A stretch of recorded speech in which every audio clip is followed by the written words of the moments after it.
Ranjit Dhaliwal from Clarity Financial Mortgages. Sir, welcome to the show. As far as it's an absolute pleasure, as usual, to be here with you and to have some of that energy rubbing off regularly. Love it. Yes, sir. Yes, sir. That's what it is. It's all about energy. Where energy flows, money grows. I love it. We come out with slogans all the time here. I've got a lot of one-liners. Before we get started with tonight's show, I want to share your number: 416-992-7265. You look very handsome, so I must say that. That was a while ago. Sharp. That was before the COVID haircut I did. Right now. Hey, listen, tomorrow, Peel is opening up. Yes, that's right. Tomorrow Peel's opening up, so we should have some patios open. And hopefully. I think, downtown's already open, right? Have you been downtown? No, I'm going to go tomorrow morning biking. Yeah, Port Credit might open tomorrow. Let's see. But what exciting news there. So there is definitely light towards the end of the tunnel. However, I'm going to start the talk where we left last week with CMHC announcing that, they will only insure purchasers who have a credit score of 680 or higher. And then you were telling how to navigate the system, how does the credit works, and how to improve it. And also, I have a few more things that I would like to ask you because, how do you take the fear out of investing into real estate during these crazy times? That's one. And we can also continue tomorrow because tomorrow we'll have more time. And is it better to renovate or sell and buy? So these are a few questions. Wow, nice. Actually, they're great questions. So as far as the credit is concerned, we covered most of it. Now, improving credit score, maybe we can touch up on a little bit on that. Yes. Basically, it's very difficult to change the payment history pattern. Well, you can change the new pattern. You can establish a new pattern if the previous history was delayed or whatnot, right? If you've got some derogatories on your credit report.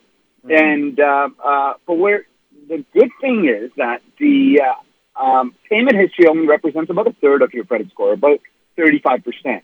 And 30%, just as much, almost just as much, is represented by your balances outstanding. So when you have some people think that you can have $1,000 credit card, you can use it all up and pay it off at the end of the month, and you'll have excellent credit history. But the problem is when I take a snapshot of your credit, when you come to me for a credit, for a mortgage, and we have to do a credit check. But the good thing is when you come to me, I only do that one credit check, and I can go to multiple lenders using that one credit check. Our systems are linked to each other. And so they don't have to pull another credit. But when I do pull it, essentially it takes a snapshot. It takes a picture. And that picture, it's supposed to be a still picture, right? But we don't know whether that still picture was taken. So there's actually a bunch of different still pictures. It could be Scotiabank has got a still picture from, let's say, in the beginning of the month on the 1st. And then Royal Bank might have a still picture on the 10th. Maybe it's not even this month. They have it from last month or the month before. And so different creditors have those pictures of it. Let's say, for example, you have that one credit card that's got $1,000 limit. You happen to spend $1,000 or even $1,005 or something on it, because most credit cards will allow you to go slightly over limit. But the problem is when you go over that limit, it really kills your score. Okay, so if on that day that I take that picture of that credit, it happens that your balance was higher, even though you were going to completely pay it off. Still, the system is going to give you a lower score. So one thing that you can do is you can make sure that you have very low balances outstanding. When you got low balances outstanding, then your credit score will automatically go up. And then another thing you can do is make sure that, a lot of times that your banker will generally tell you to close certain credit cards, and I think we touched up on that as well. Yeah. You want to make sure you don't close anything because all your good history gets wiped out. Bad history still remains. And another thing that people can be cognizant of is don't try to go for these credit card offers and, somebody gives you a free microwave or something or whatever they're giving. And try to avoid that kind of stuff because too much credit will lead to lower credit score. Too little will lead to low credit score. Not using credit will lead to lowest credit score. So there's a whole bunch of stuff here. But the biggest thing I think that if anybody wants to walk away with anything today is if you've got a low credit score, chances are, probability is stating that chances are your balances are high. Mm. Right? So what you can do is, one of the ways that we remedy that is we give individuals a home loan. Home loans generally do not show up on the credit card or on the credit report, sorry. So if you get a home loan, they're expensive, right? They're still cheaper than credit card rates anyways. So you get a home loan and you pay off the credit card. Now the system is fooled to thinking that, hey, your financial situation's improved drastically, and then your credit score plumps up a little bit. So that's a nice little tip to boost up your credit score. Yeah.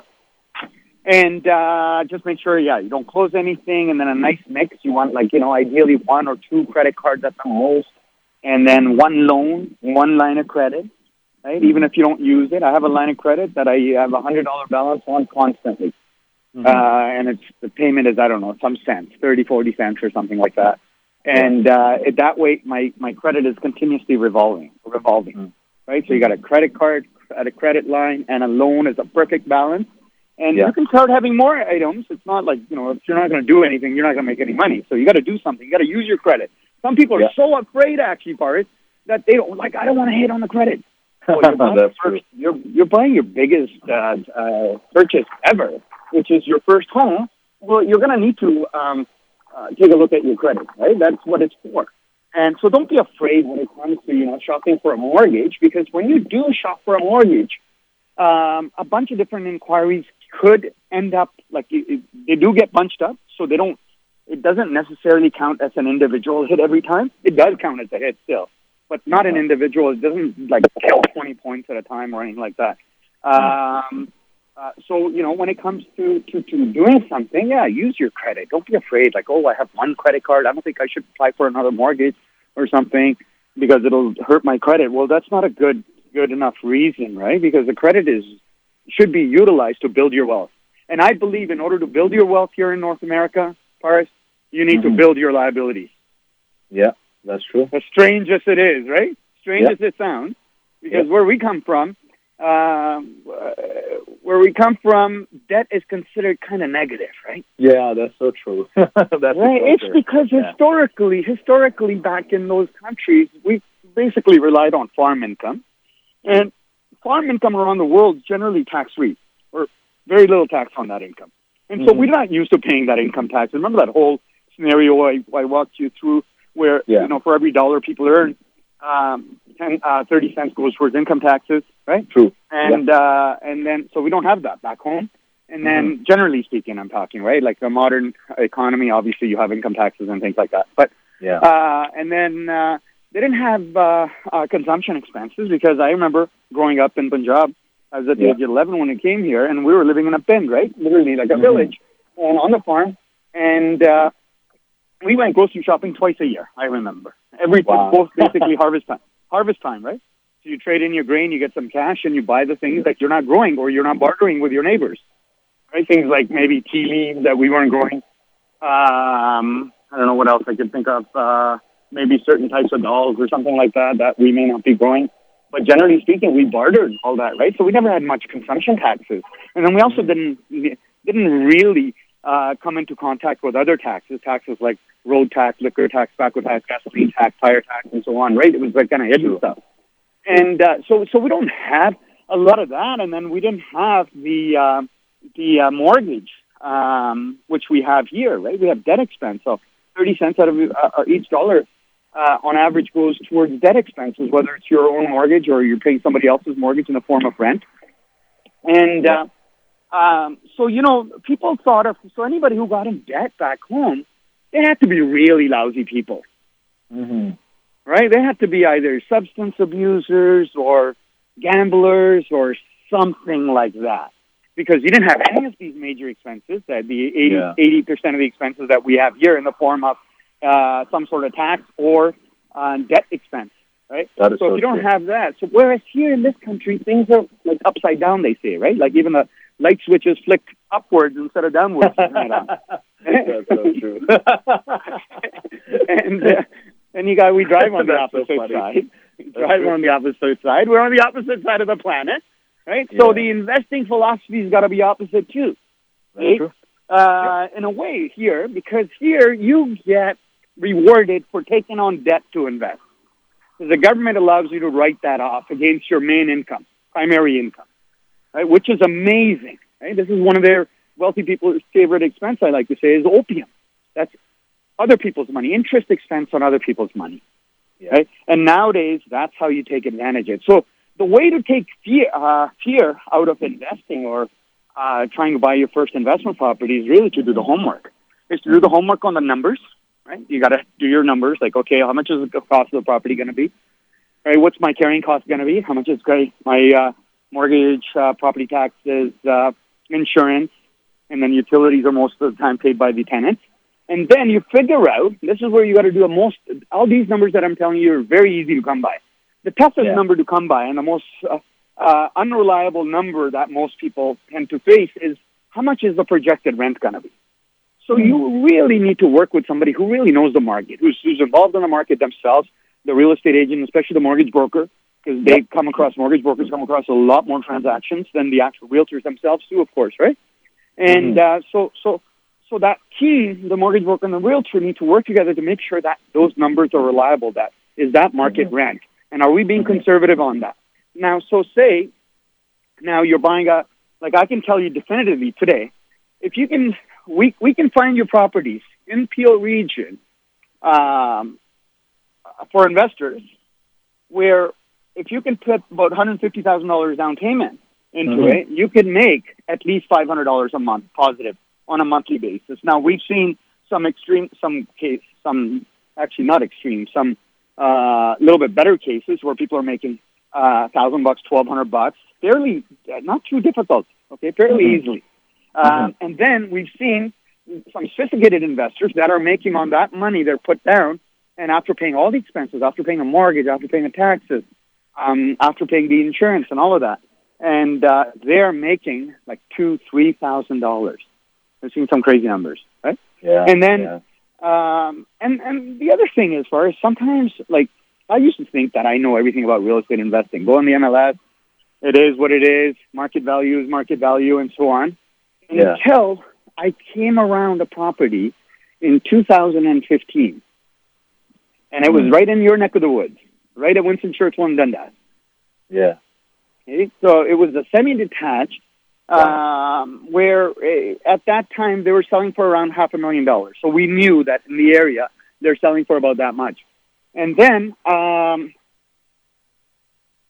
we ended up getting this particular deal for $250,000. Wow. And I'll show you that on the land registry system. I show people, they're like freaked out. And I was freaked out too. And I was like, wow, we got to sit for that together. I got to sit down with you. How did you make that happen? So now the crazy part is the lady that sold it to me, she's still renting one of my other properties. She's staying on a 1-acre lot here in Brampton on Countryside. And she's loving it. She loved that transaction. Look, she sold her house for 50 cents on the dollar, yet she loved that. So this is what we call creating a win-win situation. Because had she actually done it on her own, she wouldn't have pocketed anything. Whereas the kind of deal that we made with her, she actually pocketed some money. And so it's complicated. It's something that we teach in our Canadian Real Estate Investment Club. And, of course, we work with our clients at Clarity Financial when, for me, basically, is when they're looking for their first mortgage. As I said, you got to grow your liability side. So when they're looking for their first mortgage, that's a great opportunity for us to meet. So I consider that basically an opportunity to shake hands, get to know each other, start the trust-building process. And from there, we want to take it. We want to show you these types of opportunities that are available in Canada. Because this is a wonderful country, right? Being in North America is great. It's amazing. It is. Like, truly, there's ample opportunities for everybody, provided they can take advantage of it. Sadly, the system is set up for the average guy to fail. That's so true. And how to navigate the system. That's where people like you come in picture, who can educate everybody, and they can create the dream life that they dreamt of when they were leaving back home, Totally. I think that, the opportunities that are available here are not available anywhere. Even on the real estate side, Boris. I mean, I look at real estate from 5 parameters, as we talked about earlier. That is from income, will it grow in value, growth. 3, can I get leverage? Number 4 are their tax savings. And number 5, relative risk or opportunity cost. When you look at all of these things, I know historically people have been saying that Indian real estate has done absolutely amazing, right? Pakistani real estate has done really good, especially around the Road and Belt initiative now from China, right? That's absolutely phenomenal, right? Yep. Yeah. And so now the problem is that if you look at it from those components, even if it's going up at let's say 10, 15%, and even if we're growing at 3 to 5% here in Canada, I think your better bet is here, because here you get the reason is because you get the income to take care of the leverage. You're only putting 20 cents on the dollar, right? $1 out of every $5 you're only putting down. The rest is borrowed from the bank, and it's being taken care of the income you're generating. Back home, you don't get that income, right? Yeah. Second thing you don't get that is you don't get that leverage.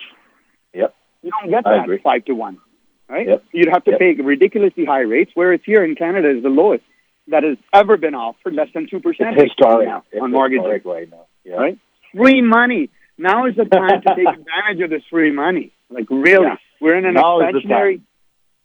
expansionary economic cycle. Now is the time. Don't be too concerned about is the property going to be?